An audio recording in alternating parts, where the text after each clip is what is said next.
성경 한 구절 보겠습니다. 로마서 1장 17절입니다. 로마서 1장 17절입니다. 제가 읽겠습니다. 복음에는 하나님의 의가 나타나서 믿음으로 믿음에 이르게 하나니 기록된 바 오직 의인은 믿음으로 말미암아 살리라 함과 같으니라. 구약에 있는 하박국에 있는 말씀을 인용하면서 복음에는 하나님의 의가 나타났다 그러죠. 하나님의 의의 문제가 나오죠. 의의 문제가 나오고 그 다음에 믿음으로 이르게 된다. 그 믿음의 문제가 나옵니다. 그러니까 하나님이 보실 때 의가 우리 한문으로 보면 옳다는 거죠. 옳은 거, 바른 거 이런 뜻입니다. 그 의가 드러나는데 계시되는데 결과가 뭐냐면 믿음으로 믿음에 이르게 합니다. 그러니까 주신 믿음이 완성되는 것을 이루는 겁니다. 그러니까 하나님의 의는 믿음을 뿌려놓고 그 믿음이 자라게 해서 본래 그 믿음이 되도록 하신다 이 말씀이에요. 그게 구약에 이제 하박국에 있던 말씀이 성취된 겁니다. 오늘부터 이 책으로 보면 7장인데요. 끝에 이제 2장 교회론하고 종말론이 남아 있는데 오늘 하나님의 은혜의 적용론이라는 구원론을 페이지로 보면 6페이지인데 일일이 본문을 다 보는 것은 좀 시간상으로 좀 꼼꼼히 좀 전해드리고 싶은 데서 그랬는데 교환이 있기 때문에 여러분들이 좀 공부하시는 분들이 읽어주시기 바라고요. 준비한 것은 일단은 다 전달해 드리는 걸로 큰 주제는 그렇게 전달해 드리는 걸로 그렇게 한번 시도를 해보겠습니다. 지금 우리가 읽었던 아까 말씀해 보면 하나님의 의가 아까 설명을 그렇게 드렸죠. 주신 믿음을 주시겠다고 약속하신 믿음을 하나님께서 그대로 이루어 주신다는 거예요. 어떤 상황이 일어난다 하더라도 어떤 상황이 일어난다 하더라도가 이해가 안 되면 인간이 뭔가를 해야 마지막 믿음에 이르게 돼요. 거기에 이제 성경 중심적인 것과 하나님 주권 중심과 하나님 은혜 중심과 인간 공로가 거기에서 이제 갈라지게 돼요. 중세 시대 같은 경우에는 이 하나님의 은혜가 적용을 해 주실 때 그 믿음으로 믿음에 이르게 할 때 거기에 인간의 공로가 들어갑니다. 그리고 모든 종교의 특징은 신이 있다면 그 신에 대해서 인간이 뭔가를 해야만 그 신에게 만족을 주는 그걸 우리가 이제 오늘 크게 두 부분이거든요. 교부시대 그리고 중세시대 이렇게 나옵니다. 중세시대, 교부시대. 그리고 다음 시간에는 우리가 너무나 중요하게 여기는 우리의 종교적 그 출발이죠.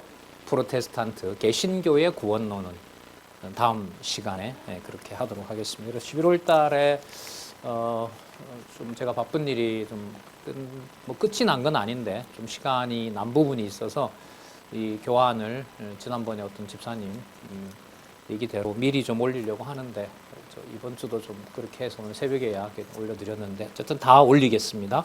끝까지 책을 다 올리고 이 요약도 만만치 않아요. 한 80페이지 정도 되더라고요. 240페이지에 80페이지면 한 3분의 1 정도로 요약을 해드렸기 때문에 사실 이 교재가 쉬운 교재가 아닙니다. 이게 그 수업 교재 노트이기 때문에 이걸 메모한 이제 교수는 마음껏 이제 할 수 있겠지만 이 교재를 가지고 수업을 그렇게 하기가 만만치가 않아요. 그러다 보니 요즘은 그래도 인터넷으로 자료를 검색할 수 있어서 참 유익합니다. 안 그러면 그 전부 도서관에 가야 되거든요. 우리 이 도서관은 뭐 그렇게 규모가 크지 않아서 신학교 도서관 같은 데는 출입증 없으면 또 요즘은 들어보내주지도 않고 참 너무나 다행스럽게 일단은 그러니까 찾아볼 수가 있게 됐어요. 감사한 일이죠. 어쨌든 그래도 시간은 시간대로 들으는데 여러분들이 가능한 한 제 바람을 미리 올려드리는 겁니다. 자, 먼저 이 구원론이 뭔지 한번 이 책에 나와 있는 정의를 한번 보도록 할게요.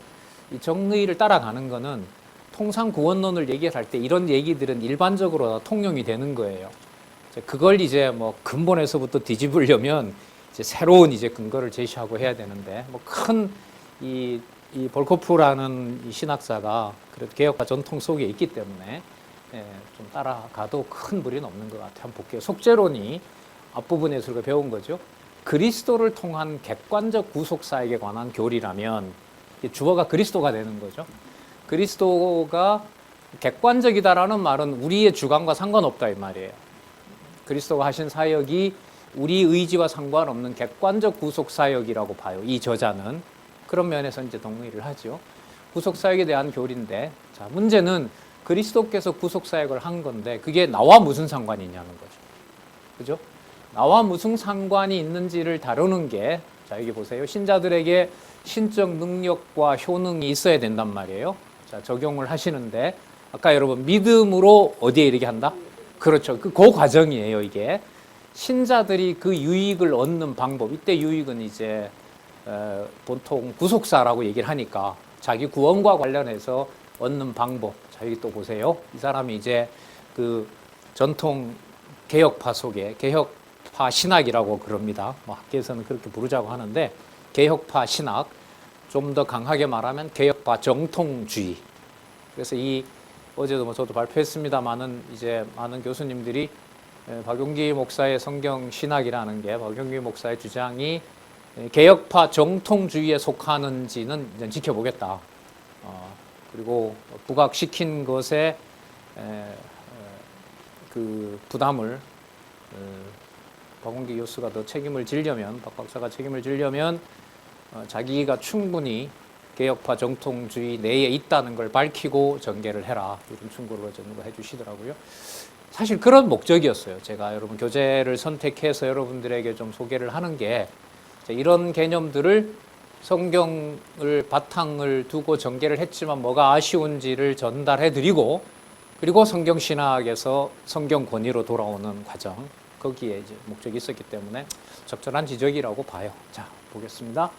성령의 역사를 통한, 자, 그리스도가 구속사역을 완성했어요. 그걸 누가 적용한다는 거죠? 성령의 역사인 거죠. 그래서 이 책이 그래도 개혁파 정통주의에 있다는 거예요. 제가 봤을 때는 역사를 통한 그리스도의 공로의 주관적 적용이에요. 이 말은 뭐 정확한 얘기인 것 같아요. 그러니까 성령의 역사를 통해서 그리스도께서 구속사역을 완성했는데 그것을 누구에게? 택자에게 어떻게 한다? 적용한다. 이게 바로 구원론입니다. 그러니까 구원론은 구원론으로만 말할 수가 없는 거겠죠. 자, 먼저 교부시대 구원론을 보면은요. 자, 이 평가부터 먼저 보도록 할게요. 여기 한번 먼저 볼게요. 초기 교부들에게 구원론은 불명확하고 불완전하고 자기 모순적이에요. 자기 모순이라는 말은 하나님의 은혜와 인간의 공로가 충돌하는 거예요. 시작은 은혜로 말을 하는데, 은혜로 말을 하는데, 믿음을 주신 분은 하나님인데, 믿음에 이르게 되는 것은 누가 해야 된다? 인간이 해야 된다. 이런 게 벌써 성경 기록된 다음에 한 30년, 40년 안에 다 일어나게 돼요. 연도는 뒤에 나오는데 한번 볼게요. 자, 그래서 모든 교부들이 하나님의 은혜와 인간의 자유의지가 협력하는 구원론을 얘기를 합니다. 자, 그래서 제가 평가를 했습니다. 초기 교부들의 구원론에서 우리는 유럽 교회 이후 역사를 짐작할 수가 있어요. 우리가 지난번에 그 속죄론 봤을 때도 결국은 문제가 뭐였죠? 그리스도의 속죄 사역을 완성해 갈 때 그 완성의 마지막은 누가 관여를 해야 된다는 거죠? 인간이 관여해야 된다는 거죠. 그쪽으로 점점 왔어요. 종교개혁 때는 그래도 무게가 하나님 쪽으로 있었는데 그 이후의 역사는 인간에게 오고 인간에게 온 상태에서 로만 카톨릭 같은 경우 제도가 잡아버려요. 두 번을 꼼짝없이 만들어 놓는 거죠. 처음에는 인간의 공로를 얘기하다가 여기서 문제가 뭐가 생기냐면 인간이 그럼 공로를 제대로 했는지 안 했는지 어떻게 알아요? 그걸 판정해 줘야 되잖아요. 그죠? 내가 가진 믿음을 바른 건지 아닌지를 누가 알아요? 아버지가 알겠어요? 어머니가 알겠어요? 내 스스로 알겠어요? 자기 스스로 착각해 버리면 이제 그야말로 교회사에서 이제 이상한 일들이 벌어지는 거죠. 그러니까 사람들이 봤을 때도 누군가가 필요하죠. 뭐 해줄? 내가 가진 믿음이 바른 것인지 아닌지. 이럴 때 신학과 성경을 좀 알고 있는 지도자들 쪽으로 무게가 넘어가죠. 그들이 성경에 대해서 바로 가지고 있다면은 권위는 아니더라도 이 사람들은 권위까지 다 가지게 되는데 안내라도 할 텐데 안내라고 한답시고 했는데 안내도 그럴 뿐만 아니라 마지막 최종 판단도 뭐가 되냐면 제도가 해버려요. 로마 교회가 해버립니다. 그걸 열어놓은 데가 어디냐면 벌써 교부 시대예요. 교부 시대는 사도들이 죽은 다음 시대라고 보시면 돼요. 속사도 사도들한테 배운 사람들 이후의 세대라고 보시면 돼요. 거의 뭐 성경 계시 기록이 완성됐을 때 AD 95년경 1세기 말엽부터 벌써 이 교부 시대에 넣기도 합니다. 자, 어쨌든 하나님의 은혜와 인간의 자유의지를 협력 관계로 거론한 점은 이후 유럽 교회를 혼돈과 인간 중심과 하나님 은혜와 인간 자유의지, 그 다음에 부패는 왜 일어나냐 하면 인간의 아까 구원의 문제를 교회가 거머쥐게 되니까. 그러니까 인간 공로도 첫 번째 일어난 오류고, 두 번째 그 인간 공로가 하나님 앞에서 제대로 된지 안 됐는지를 누가 결정하니까 교회가 결정해버리니까 두 번에 걸친 이제 오류가 비트는 현상이 일어나게 되는 거죠. 그게 이제 유럽의 천년 중세 교회라고 보시면 돼요. 자, 인용 한번 볼까요? 그리스도의 공로를 받아들이기 위한 뛰어난 도구, 즉 구원의 유일한 수단이었습니다. 뭐냐면 인간이 하나님에 대해서 하는 회개. 그러니까 회개도 내가 해야 되고요. 그리고 내가 한 만큼 뭐 하는 거죠? 믿어야 되는 거죠. 그러니까 말하고 내가 또 그걸 실천해야 돼요. 그게 바로 인간 중심적인 구원론이라고 할 수 있습니다. 아니면 이제 구원은 보장이 되질 않는 거죠. 구원이 보장 안 되면 어디에 가게 돼요? 지옥 가는 거죠. 그러니까 심각한 문제가 되는 거예요. 여기서 뭐 하나님을 아는 쪽으로 간다. 이거는 이런 문제가 다 해결되면서 하나님에게로 가는 것이지 하나님을 아는 지식인 거지, 그런 상태가 아니면 하나님 안다라는 건 별 의미가 없어요. 그래서 여러분 성경 신학이 놀라운 게 뭐냐면 구속사를 배제하는 게 아니에요. 구속은 하나님의 언약을 이루어가는 방법인 거예요. 내용은 하나님 나라라고 얘기를 하고, 이게 87년도 성경 개론에 나와 있는 내용인 거죠. 그러니까 구속사를 배척하는 게 아니에요. 구속이라는 사건을 여호와께서 존재하는 방법으로, 도구로 적극 설명할 수밖에 없어요. 그래서 우리가 구속사가 아닌 언약사다 이렇게 말을 하는데, 말할 때 좀 책임감을 가져야 되죠. 특히 저같이 이렇게 이제 발표를 해야 되고 하는 데서는 구속사도 여러 가지가 있거든요. 개인 구원, 그 다음에 사회 구원, 그 다음에 창세전 은혜 언약이 먼저냐, 창세전 타락을 먼저 작정했느냐, 그 낱말에도 상당히 이렇게 복잡한 부분이 있어요.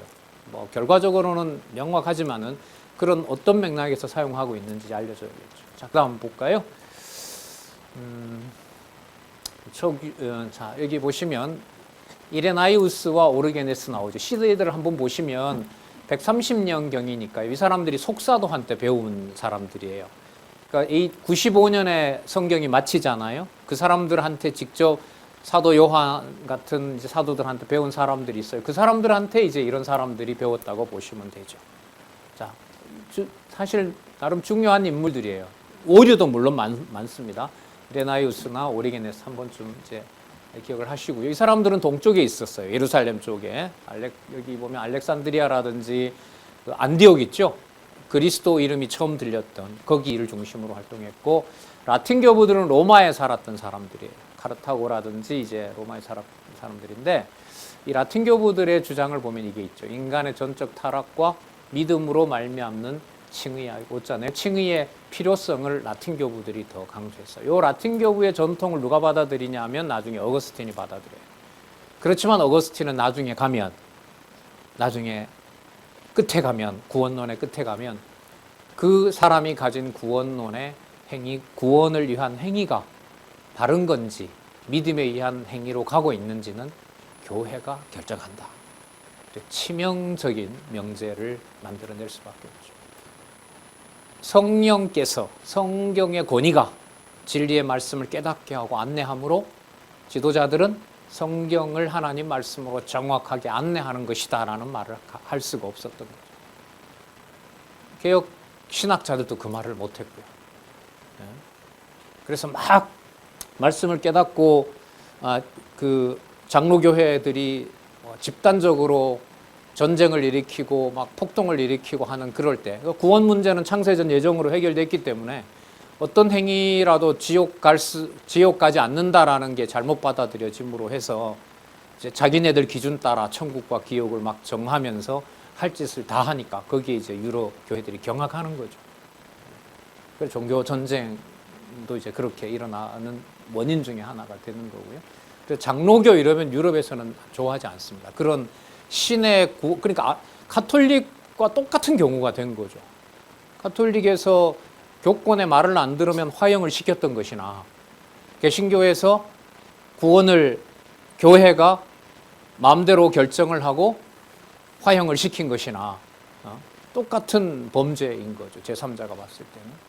그래서 장로교인이다라는 말이 유럽 교회에서는 그렇게 인기 있는 말이 아닙니다. 칼빈주의다 이러면 아마 10중에 지금은 아마 7, 8명이 다 싫어하죠. 극히 개인적인.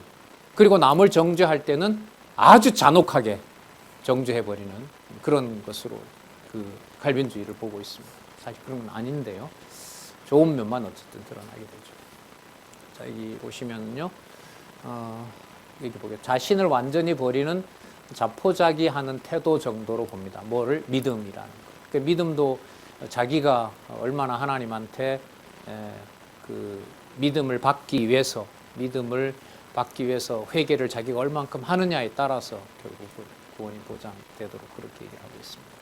자, 여기 볼게요. 하나님의 은혜를 강조하면서도 그 은혜는 인간의 자유의지에 의한 자발적 협력을 강조합니다. 구원을 위한 회개, 믿음, 행위에 대해서 인간의 의지를 강조하는 것을 여러분 뭐라 그러냐면 도덕주의라고 해요. 도덕주의라 그러고 그걸 새로운 법이라고 얘기합니다. New Law라고 그러죠. 노바엑스라는 그런 건데, 자, 볼코프가 이걸 이렇게 평가합니다. 이 평가 하나로 그 교부 시대의 구원론을 잘 담았다고 봐요. 그들은 구원이 하나님의 은혜에 좌우된다고 말해놓고는 금세 인간의 자발적인 협력에 좌우되는 것이라고 설명한다. 그래서 초대 교부들의 권위가 구원론과 관련해서 보면은 많은 거기에 많이 의존할 필요는 전 없다고 봐요. 이 결정적인 오류거든요, 이런 것들은. 그래서 갈라디아에서 있는 대로 말하면은 은혜로 시작했다가 성령으로 시작했다가 뭘로 마쳐요? 율법으로 마치는 일이 되죠. 자, 그다음 보도록 하겠습니다. 그래서 초대 교부들 같은 경우에는 기독교를 이제 도덕화합니다. 초대 교부들이 선행을 보는 관점은 복음적이라기보다가 뭐다? 율법적이다. 이는 이게 볼코프 얘기입니다. 유대교의 율법주의가 교회로 침투할 수 있는 문을 열어놓은 것이 초대 교부들입니다. 계속 같은 얘기인 거죠. 명제를 우리가 이제 확인하는 건데요. 그리고 이는 결국 뭐로 연결이 되냐 하면 인간의 전적 타락을 부인하고 이게 동방교회의 특성이에요. 서방교회의 특징 중에 하나가 뭐가 있냐 하면 우리랑 좀 이 개혁파 신학에서도 이제 받아들이는 게 전적 타락이거든요. 근데 전적 타락을 이게 까지만 같아요. 전적 타락 이후에 인간이 능력을 얼만큼 가지고 있는 여기서부터 달라져요. 달라지고 그걸 최종적으로 판단하는 것은 교회가 해줘야 돼요. 그러니까 전적 타락만 로마 교회의 입장하고 똑같아요. 처음 전적 타락은 모두가 다. 그런데 이것도 이제 나중에 되면 인간은 타락하지 않았다라는 주장도 나오긴 해요. 근데 로마 카톨릭 같은 경우에는 왜 그 주장들이 여러 가지로 안 갈라지느냐? 로마 교황이 딱 결정을 해버리니까. 그러니까 다른 데로 이렇게 퍼져나갈 여지가 없는 거죠. 자유롭지가 않은 거예요. 그래서 종교회의에 이걸 가지고 단죄하고 그렇게 하게 됩니다. 자, 여기 보시면 세례가 나오는데, 자, 하나는 뭐냐 하면 율법주의가 들어옴으로 해서 누구의 누구의 의지가 강조가 되겠어요?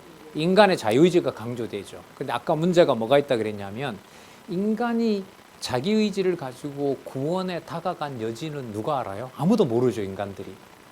그러다 보니 누가 평가해줘야 돼요? 교회가 해줘야 돼요. 교회가. 그러니까 주의를 잘 지켜라, 뭐 헌금해라, 이게 다 만들어진 제도란 말이죠. 그걸 구원론하고 바로 연결을 시키니까 진짜 참 미칠 노릇이죠, 인간적으로. 다른 어떤 여지가 없는 것처럼 보이는 거예요. 자, 그래서 여러분 본성적 자기의를 앞세우게 되면 반드시 어디로 가느냐? 내 구원을 누군가가 확증을 해줘야 돼요. 그게 바로 제도교회예요. 그게 로만 가톨릭 제도이고. 그래서 어디로 연결이 돼요? 예전 중심주의가 돼요. 예전은 여러분 뭐죠? 세례. 나오죠? 세례. 그리고 로만 가톨릭은 거기에다 뭐까지? 고해성사까지. 고해성사. 그러니까 고해성사는 누가 천국으로 보내고 지옥으로 보내는 거죠? 고해성사, 고해신부가. 그래서 이걸 준비하다가 한 번째도 해본 적 없거든요. 고해성사. 옛날에 한 번 갔다가 쫓겨나가지고 뭔지 좀 진짜 구경을 하러 학교 다닐 때 친구들하고 이제 들어갔는데 껄렁껄렁하게 이제 막 군복 입고 막 그런 복장으로 들어가니까 당장 나가라고 막 호통을 쳐서 못 해봤는데 고해성사 해보신 분 있으세요? 왜 없어요? 나 목사님들한테 다 했잖아요 옛날에.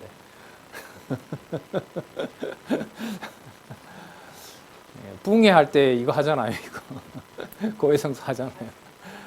자, 어쨌든요. 예전 중심으로 갈 수밖에 없어요. 자유의지를 긍정하게 되면. 이건 필연적이에요. 필연적. 여기에서 이제 망가지는 거죠.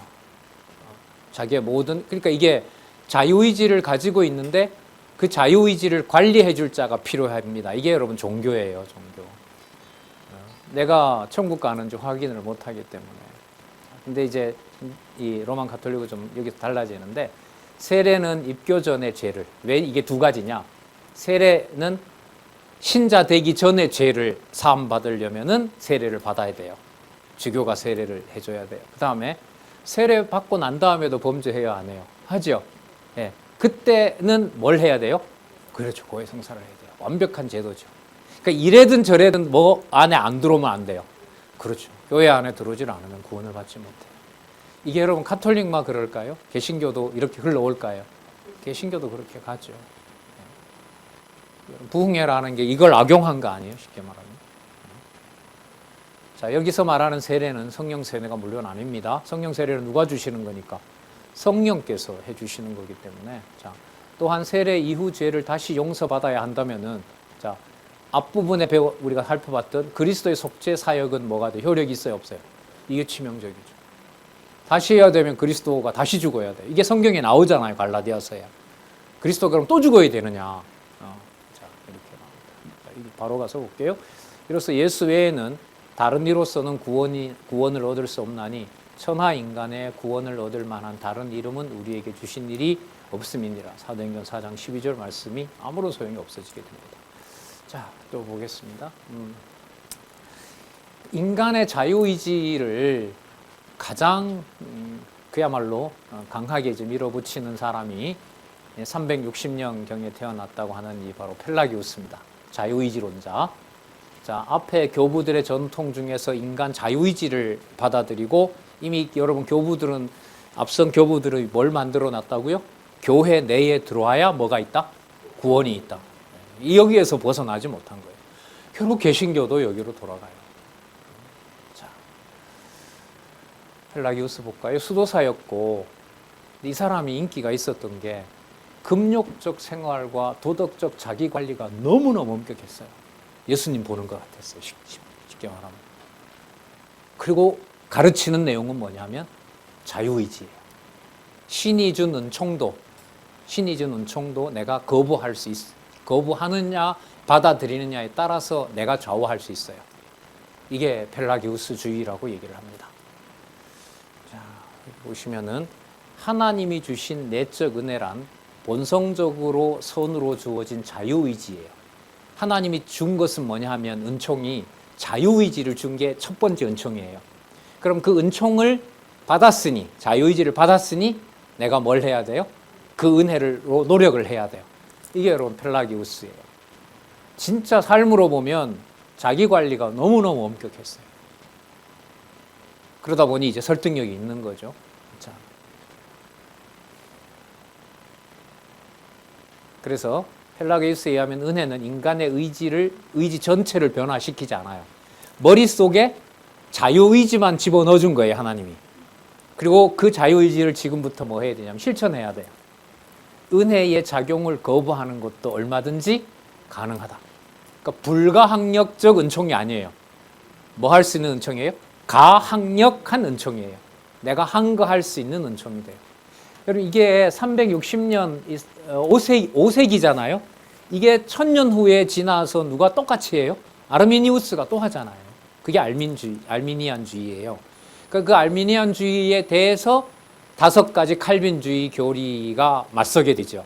전적 타락, 그 다음에 무조건적 선택, 제한 속죄, 불가항력적 은총, 성도의 견인. 그거 우리 지난번에 살펴봤잖아요. 그렇게 되는 거예요. 칼빈주의 5대 교리가 타락 이후의 문제이기 때문에 그 구조가 잘못됐다고 비판을 하는 거죠. 그 구조를 창세전 은혜 언약으로 가게 되려면은 뭐부터 나와야 되죠? 무조건적 선택부터 나와야 되죠. 근데 여러분 무조건적 선택부터 칼빈주의 교례를 다시 보자라고 주장하는 데서는 우리밖에 없어요. 그러니까 앞으로 이제 제가 하는 일이에요. 그런 게. 그런 걸 얘기를 하려면 이런 역사적 전통을 알고 있어야겠죠. 이런 역사적 범위 내 역사 과정에서 이런 게 있었고 이런 문제를 노출했고 현재 신학이나 목회 현장에서 이런 부분이 문제로 드러나고 있다. 그럼 어디를 이해를 잘못해서 그러느냐? 무조건적 선택, 창세전 하나님의 영원한 작정부터 다시 검토해야 된다. 이제 이렇게 하면서 성경신학적 입장에서 설명을 하겠죠. 자, 이거 치명적이죠? 은혜의 작용을 거부하는 것도 얼마든지 가능하다. 자, 한번 볼까요? 이 펠라기우스와 전쟁을 벌인 사람이 여러분 누구냐 하면 아우구스티누스예요. 우리가 어거스틴이라고 그러죠? 많이 들어봤죠? 어거스틴을 뭐라 부르냐면요. 그러니까 카톨릭에서 부른 거죠. 뭐 이 말은 어느 정도 뭐 받아들일 수 있을 것 같아요. 교부신학을 완성하긴 했어요. 근데 아까 교부신학에 보면 결과적으로 누구의 의지로 끝났죠? 인간의 자유의지로 끝났죠. 그걸 이 사람이 열어줬고 특히 교회 밖을 벗어나면 구원이 없다라는 말을 그 키프리우스라는 사람이 했는데 그걸 그대로 받아들여서 그 어거스틴이 결국은 주장을 더 강하게 하게 됩니다.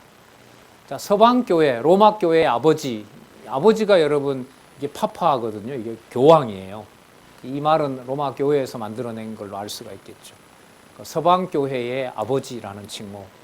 사람을 올리는 것은 로마 카톨릭에서는 일단 교권을 교황까지 가는 그런 어떤 걸로 연결되기 때문에 이런 호칭은 그렇게 따라하고 싶지는 않습니다. 자, 인간 본성을 전적으로 타락한 선행을 할 수 없는 존재로 봅니다. 자, 근데 여기서부터 한번 보세요. 인간의 지성과 의지 자체가 하나님이 주시는 내적 은혜, 하나님의 성령이라는 초자연적인 감화력이 지배해야 된다. 아까 펠라기우스하고 완전히 다르죠. 은혜는 반드시 하나님이 주셔야 되고 거기에 인간이 뭔가 보탤 수는 없다. 여기까지는 괜찮아요. 예정론도 얘기를 하고 있고 어거스틴이. 자, 그리고 이러한 은혜는 예정의 결과이며 괜찮죠? 예정했기 때문에 하나님의 은혜를 택한 백성은 받아들인다. 자, 하나님의 주권적 기쁘신 뜻입니다. 물론 선물이고. 자, 인간의 지성의 전인격을 지배하고요. 믿음과 영적 선행을 가능하게 하는 원천이 은혜의 단독적 사역이고, 자, 여기 또 보세요. 여기서부터 잘 보세요. 그렇기 때문에 예정에 근거하기 때문에 인간의 의지가 없으니까 무슨 은혜가 돼요? 불가항력적이죠. 간거할 수 없는 은혜가 돼요. 근데 여기에 보세요. 두 가지를 나눠버려요. 이게 나눠지면 안 되거든. 불가항력적이 되려면 그냥 하나여야 돼요. 두 가지를 나눈다라는 말은 하나는 하나님이고 하나는 인간이 되거든. 자, 그래서 여러분 신학책 읽다가 이는 두 가지로 나눠진다 할 때 조심하면 돼요. 이는 두 가지로 나눠진다. 그리고 이건 대부분 어디에 걸려 넘어지는 거냐면 윤리 문제에 걸려 넘어져요. 도덕적인 문제에 걸려 넘어져요. 우리는 도덕의 간극을 우리가 메꾸는 게 아니거든요. 그 성도와 성도 사이에 생기는 아주 심각한 갈등이라 하더라도 거기에서 하나님의 존재를 깨닫는 거지 내가 어떤 행위를 고쳐서 우리가 풀어가려고 하진 않아요. 근데 제도가 있으면 이걸 사람이 빨리 수습하기가 좋거든요. 우리가 왜 국가의 비상사태가 났을 때 법과 제도에 따라 움직여요? 컨트롤 타워를 얘기를 해요. 빨리 수습하려고. 근데 우리의 그 빨리 수습한다는 개념은 하나님이 보실 때는 하나님의 뜻하신 대로 하나님이 수습을 해 가시는 거죠. 하나님이 수습한다는 말은 하나님의 존재가 증명된다는 게 가장 중요한 거예요. 여기 나타납니다. 작용적 은혜고 또 하나는 여기에 있자. 이거 문제예요. 네, 협력적. 그라치아 많이 들어봤죠? 요즘 유튜브 많이 보시니까. 어느 나라 인사예요? 이태리, 유럽, 스페인, 그라치아라고 얘기를 하죠. 하나님의 은혜가 있을지어다 이런 말이죠. 자, 그라치아 오페란스, 하나님의 능력이 작용한 은혜가 돼요. 요거예요, 문제는. 협력적 은혜. 볼까요? 전자가 인간의 의지를 구원으로 향하도록 살려주는 은혜라고 한다면 살아난 의지가 구원에 헛되지 않게 하는 은혜가 협력적 은혜예요. 여기에 이제 누구의 의지가 들어갈까요? 인간의 의지가 들어가요. 그리고 이게 불안해지게 되면, 협력적 은혜가 불안해지게 되면 견인의 은혜를 받지 못하게 돼요. 견인은 끝까지 가는 거잖아요. 이게 보호라는 말이거든요. 보호받을 수가 없어요. 결과적으로는 누구 얘기랑 같게 돼요? 펠라기우스 얘기랑 같게 돼요. 제도 안으로 들어와 버리면. 자, 그다음 볼까요? 네. 자, 그래서 모든 것을 하나님의 은혜로 돌리긴 하지만, 자, 그리스도를 믿는 것이고 후자는 그리스도를 신뢰하며 믿는 거예요. 아까 협력적 은혜는 그냥 하나님이 준 건데, 아까 작용적 은혜는 하나님이 준 건데, 협력적 은혜는 이게 뭐가 달라서 여기 보면 그리스도를 믿는 거고, 여기는 그리스도를 뭐 하며? 신뢰하며. 이건 내가 해야 돼요. 여러분, 그래서 아다르고 어다른 거예요. 이게 신약에서도. 그러니까 believing Christ, 어떻게 보면 이걸로 보면 다 끝나요. 하나님께서 믿게 하신다 이렇게 하면 되는데, 여기서 보면 이제 내가 한다라는 게 들어가게 되죠. 자, 그래서 볼코프가 비판을 합니다. 아우구스티누스의 믿음론은 그리스도에 대한 적극적인 신뢰를 부각하지 못했다고 보고요. 믿음으로 말미암는 칭의를 법정의 순수한 재판적 효력으로 한정하지 못합니다. 그러니까 법정에서 더 이상 말을 하지 못하도록 하나님의 은혜는 전부다 이렇게 판결을 내리지 못한다는 거예요. 바로 이 어거스틴이. 왜 그럴까요? 무슨 문제 때문에 그럴까요? 행위 문제 때문에 그래요. 저자도 천국 가나 그럼? 저렇게 교회를 학살하는 황제도 천국 간단 말이야? 그 확신이 없는 거예요, 이게. 그러니까 적어도 어디 안에 들어와야 돼요? 교회 안에 들어와야 돼요. 교회에 협력해야 돼요. 그게 이제 견고한 인간 중심적인 교리가 되는 거죠. 자, 보시면 성화 단계로 믿음은 성장한다. 그러니까 성화의 주체가 바로 인간이 돼야 되는 거예요. 그러니까 성화가 제대로 안 되면은요, 무슨 일이 벌어지냐 하면 원래 하나님이 줬던 은혜도 취소한다는 거예요. 그럼 취소하게 되면 이 어거스틴의 경우에는 교회가 노해버리면 창세전 예정한 자가 아니게 돼요. 이건 더 심각한 경우가 돼요. 그러니까 창세전 하나님의 작정론까지 자기가 건드려 버리는 거예요. 당신 그러다 지옥 가라는 말 우리 함부로 할 수 있어요, 없어요? 없잖아요. 하면 안 되는 말이죠, 그 말은.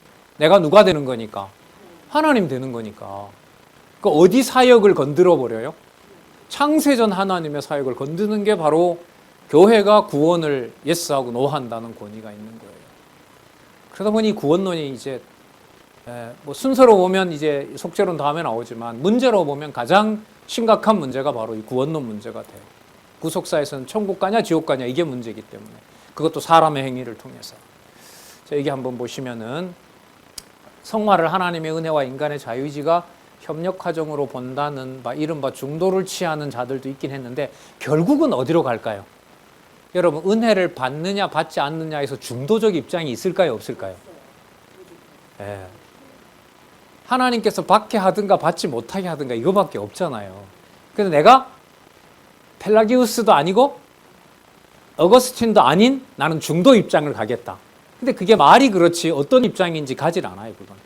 그럼 결과적으로 중도 입장은 뭐가 되느냐? 잘 판단해보고, 어거스틴이 맞는지 펠라기우스가 맞는지 잘 판단해보고 내가 뭐 한다? 신중하게 구분을 한다. 결국 누구 의지대로 가는 거죠? 인간 의지대로 가는 거죠. 자, 읽어볼까요? 그 다음에 자, 여기 또 보면 나와요. 아우구스티누스 은혜론에는 자기 모순적인 요소가 있다. 아까 말씀드렸죠? 자기 중심적인 요소가 있다라는 말은 예전 중심으로 다시 가게 돼요. 예전 중심과 관해요. 주의와 제도 내의 행위 강조가 충돌해버립니다. 인간의 은혜와 하나님의 은혜와 하나님의 은혜는 교회와 교회가 주관하는 섭리에 의존한다. 여기에 뭐가 상실된다고요? 중생이 상실할 수도 있어요. 그러니까 성령 세례가 취소될 수 있어요. 이쯤 되면 뭐 치명적이죠. 자, 중생이 상실할 수 있다는 아우구스티누스의 주장은 교회가 하나님의 은혜를 대신하는 결과를 낳아요. 이게 여러분 중세 로만 카톨릭을 누가 열어놨다? 아우구스티누스가 열어놨다. 그러면 로만 카톨릭은 누구의 주장을 받아들여서 자기네들이 정통이라고 할까요? 아우구스티누스라는 이름에 호소해서. 이건 아우구스티누스가 얘기한 거다. 개신교 너희들도 아우구스티누스의 그걸 받아들이지 않느냐? 우리는 안 받아들입니다. 우리는 안 받아들여요. 받아들일 수가 없어요. 볼코프도 받아들이지 않죠. 그걸 전적으로 동의하진 않아요. 그래 되면 믿음으로 의롭다 한 것과 창세적 무조건적 은총 교리를 누가 결정한다고요? 교회 제도가 결정하는 치명적 혼란을 낳아요. 직분론 만들어서 그 단계에서 그런 일을 하라는 것하고 똑같아요. 이게 결과적으로는. 하나님이 주신 직분을 당신이 그렇게 소홀하면 천국 가겠느냐.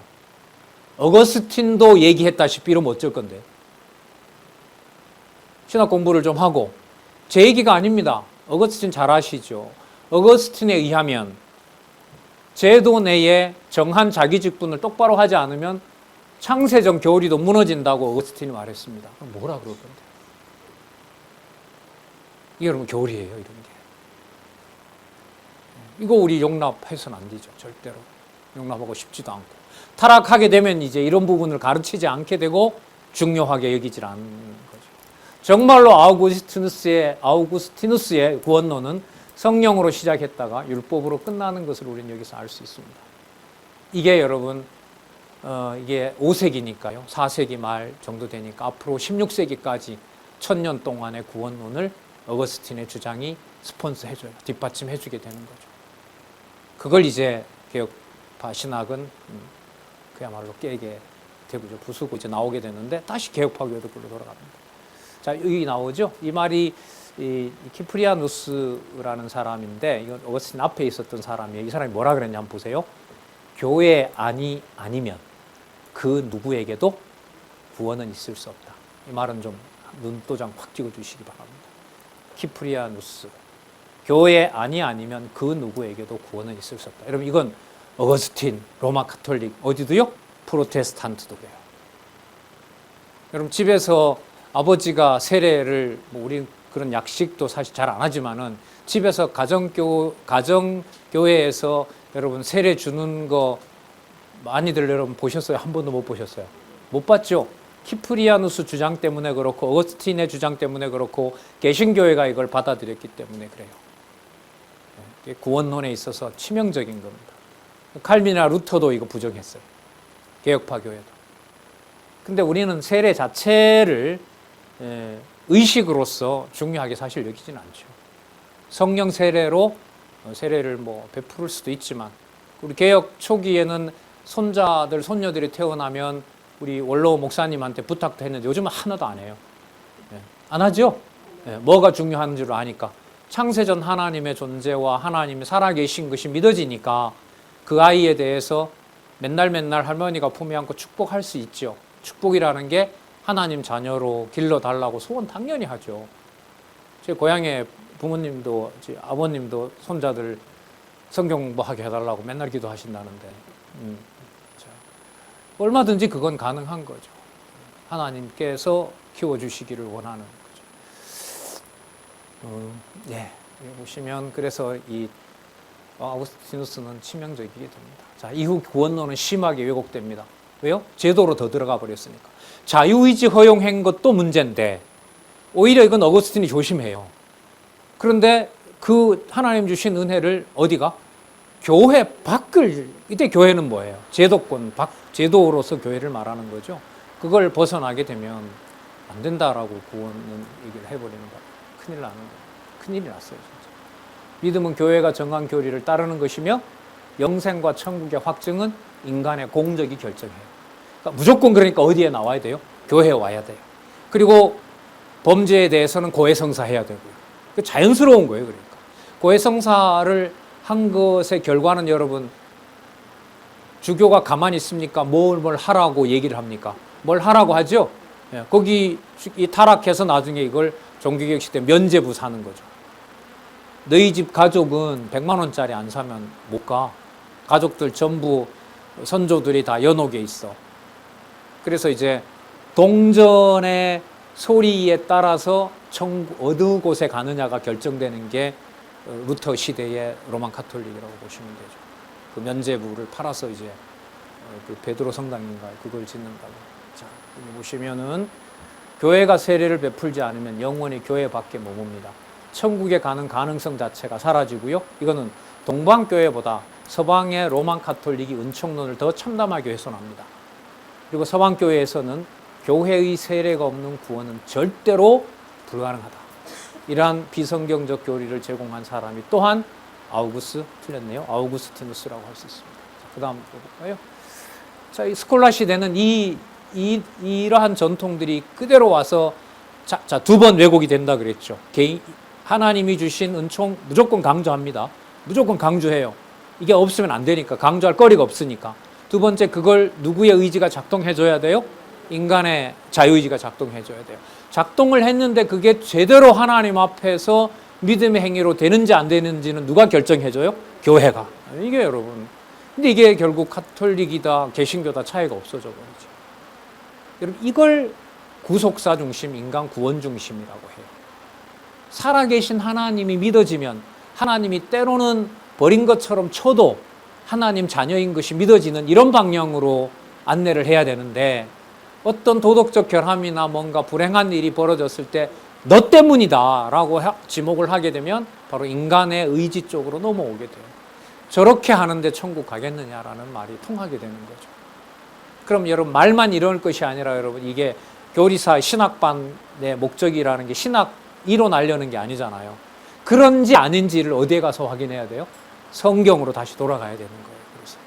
그래서 신학반 공부는 문제의식을 통해서 여러분들이 보고 계신 성경을 더 절대적 진리로 확인하는 과정이라고 보시면 돼요. 자, 아우구스티누스의 은혜론을 아무리 강조해도 결국 로마 카톨릭 제도 내에서 구원을 확정하기 때문에 결국 스콜라 철학은 은혜를 교회 주도의 구원론을 위한 수단으로 사용할 뿐이다.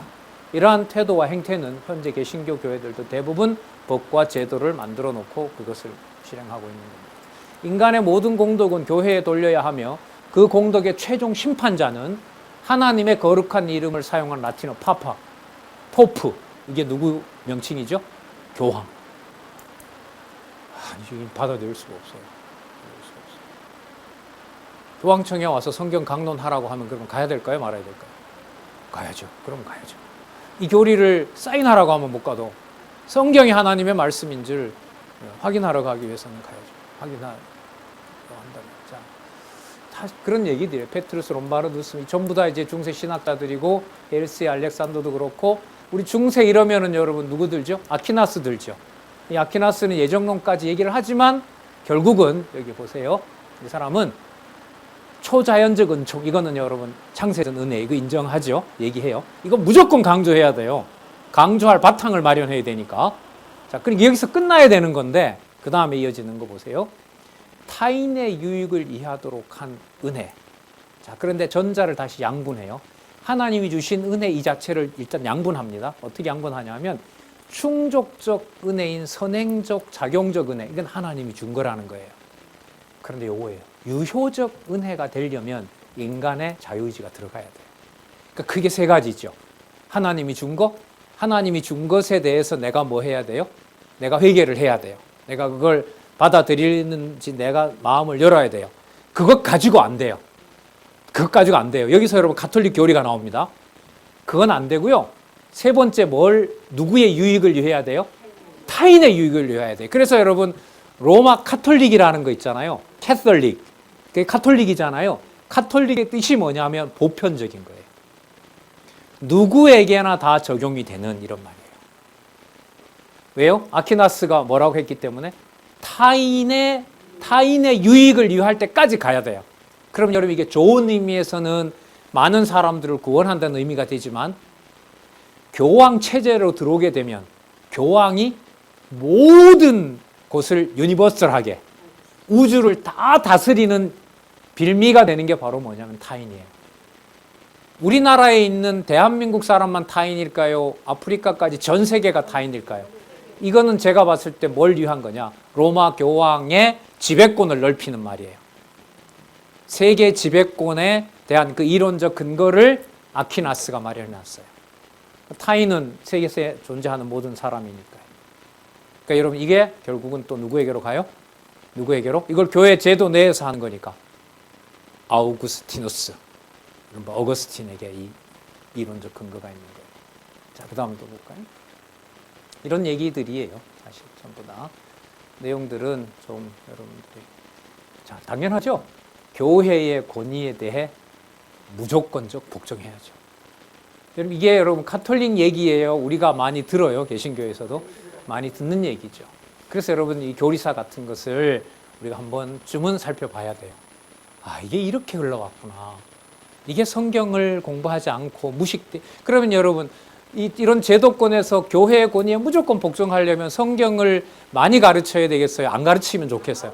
그렇죠. 무식하게 만들어야죠. 무식하게 만들어 놔야 이제 이게 먹히는 거죠. 교회 동력철폐는 절대로 안 먹혀들죠. 그래서 성경을 자녀들한테 가르칠 때도 속지 않기 위해서라도 제발 좀 배워라. 통회 자복한다는 것도 여러분 이런 맥락에서 보면 하나님이 하게 하실까요? 인간이 해야 될까요? 그렇죠. 회오나 죄를 소멸시키는 노력도 내가 해야 되고 통회 자복 회개도 내가 해야 돼요. 그 다음 볼게요. 그래서 어거스틴으로부터 한 800년 지나면 아우구스티누스가 오는데 그 아우구스티누스도 바로 이 노선을 따르는 거예요. 자, 그래서 전체적으로 보면 여러분 이 트리엔트 공의회는 한 번쯤 기억할 만해요. 여기 보시면 1545년에서 1563년이잖아요. 1517년으로 보면 종교개혁이 한창 진행될 때예요. 종교개혁이 한창 진행되니까 로마 교황이 트리엔트 공의회를 소집합니다. 모든 주교들 다 모이라는 거예요. 뭘 하려고? 교회 밖으로 나가면 구원은 있다 없다? 절대로 없다는 걸 재천명하기 위한 거. 이거 되게 중요합니다. 이거. 트리엔트 공의회. 트렌토는 트리엔트라고 해요. 나중에 제2차 트리엔트 공의회가 열리면서 가톨릭은 점점 자기네들 지배권을 넓혀요. 그래서 우리나라 같으면은요. 여러분 우리나라 가톨릭 신자들 제사 지냅니까? 안 지냅니까? 지내죠. 원래 안 되거든요, 그거. 근데 한국의 보편적인 교세를 확장하기 위해서 한국에 그걸 열어준 거예요. 제사도 당연히 지내죠. 남미 같은 경우에는 토속 종교까지 다 받아들여져요. 그게 뭐 때문에 그래요? 교회가 할 수 있고 보편적이어야 되니까. 캐톨릭이라는 게 보편적이라는 뜻이라 그랬잖아요. 전 우주적으로 하나님의 구원을 교회가 결정해야 되기 때문에. 자, 넘겨도 돼요. 넘기고 그럼 이 스콜라 신학자들의 특징은 하나입니다. 결국은 자 여기 이제 나와 있는데요. 제가 좀 비판을 해놨는데 로만 가톨릭의 구원론에는 성령이 부여한 충족적 은혜도 인간이 승복할 수 있고 또한 거역할 수도 있어요. 그러니까 가항력적 은총이라고 아까 말씀드렸죠. 자 그러면 같은 논리라면 주교나 교황이 주는 세례도 자유의지에 의해 자유롭게 순복하거나 거역할 수 있어야 되는데 그건 왜 허용 안 해요? 맞죠? 하나님이 주신 은혜를 거역하거나 할 수 있다면 뭐도 할 수 있어야 돼요? 그렇죠. 근데 왜 파문하냐 말이죠. 파문하지 말아야지. 이게 논리적인 모순인 거죠. 자, 이들에게 은혜는 하나님과 합력해서 시작하며 교회가 최단 판단하여 이로써 구원이 가능하다. 자, 그래서 여기 보세요. 이 사람들의 구원의 7단계인데 교회가 가르치는 진리에 먼저 동의해야 돼요. 그 다음에 자기 죄악에 대해서 자기가 깨닫고요. 하나님의 극률한 소망이 있기 때문에 하나님의 사랑을 자기가 시작을 해야 돼요. 그리고 죄도 자기가 애써서 미워해야 되고요. 하나님의 명령에 순종하는 결단을 내가 내려야 돼요. 그런 다음에 세례를 베풀어줘요. 그럼 세례를 딱 베풀어주면 이 앞에 것들을 다 순종했기 때문에 이제는 전적으로 누구의 말을 들어야 될까요? 교회 내에 주교의 말을 들어야 돼요. 안 그러면 천국 못 갑니다. 이게 여러분 천년 동안 지속이 됐어요. 그 다음 더 있나요? 자, 그래서 정리하도록 하겠습니다. 가톨릭의 구원론에서는 하나님의 은혜를 아무리 강조한다고 하더라도 인간의 선행과 또한 로마 가톨릭의 사면이 뒤따르지 않으면 소용이 없어요. 우리나라 명동성당의 과거에 저희들 학교 다닐 때 학생들 인권, 잡혀가는 학생들 인권을 보호해주는 신부가 있었죠. 누구죠? 예, 그쵸? 김수환. 그 사람 죽자마자 교황청에서 천국으로 안 보냈습니다. 왜 안 보냈냐면 학생들이 명동성당에 그때 들어갔을 때 학생들을 보호해줬거든요. 근데 교황청은 보호해주지 말라 그랬어요. 정부의 방침에 따르라고 했거든요.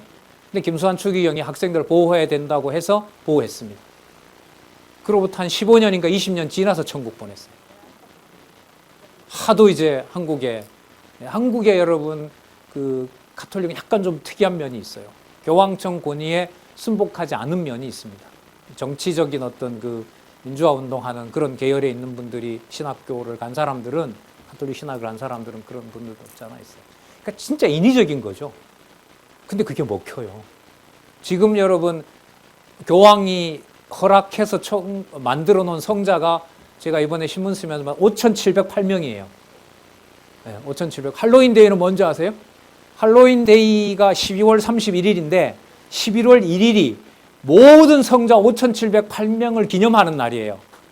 그러니까 제삿날 전날이 10월 31일이에요.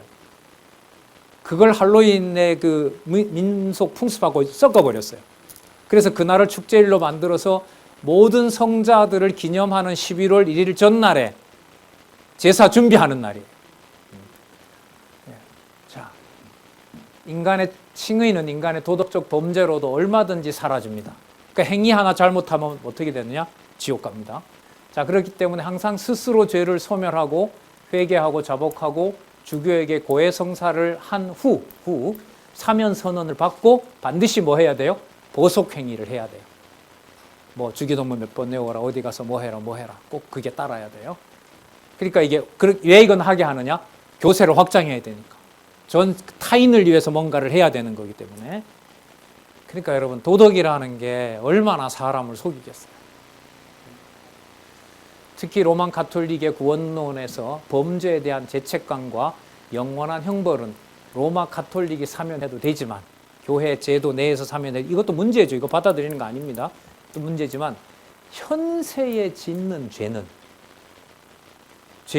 현세에 짓는 범죄로 인한 형벌은 반드시 로만 가톨릭이 명한 뭘 해야 돼요? 보속행위. 11조 안 낸다고 하지만은요, 보속행위가 날아다 갖다 바치라고 하면 바쳐야 돼요. 그래서 여러분 중세시대 때 보면 여러분 유럽에 이렇게 가보시면 아시겠지만 특히 독일 남부에 가면 굉장히 좋은 그 성당들이 많아요. 어마어마하게 짓고 안쪽에 들어갔는데 거의 황금으로 다 칠한데도 제가 봤거든요. 그게 왜 그렇냐고 물어보니까 전쟁을 해서 이긴 영주가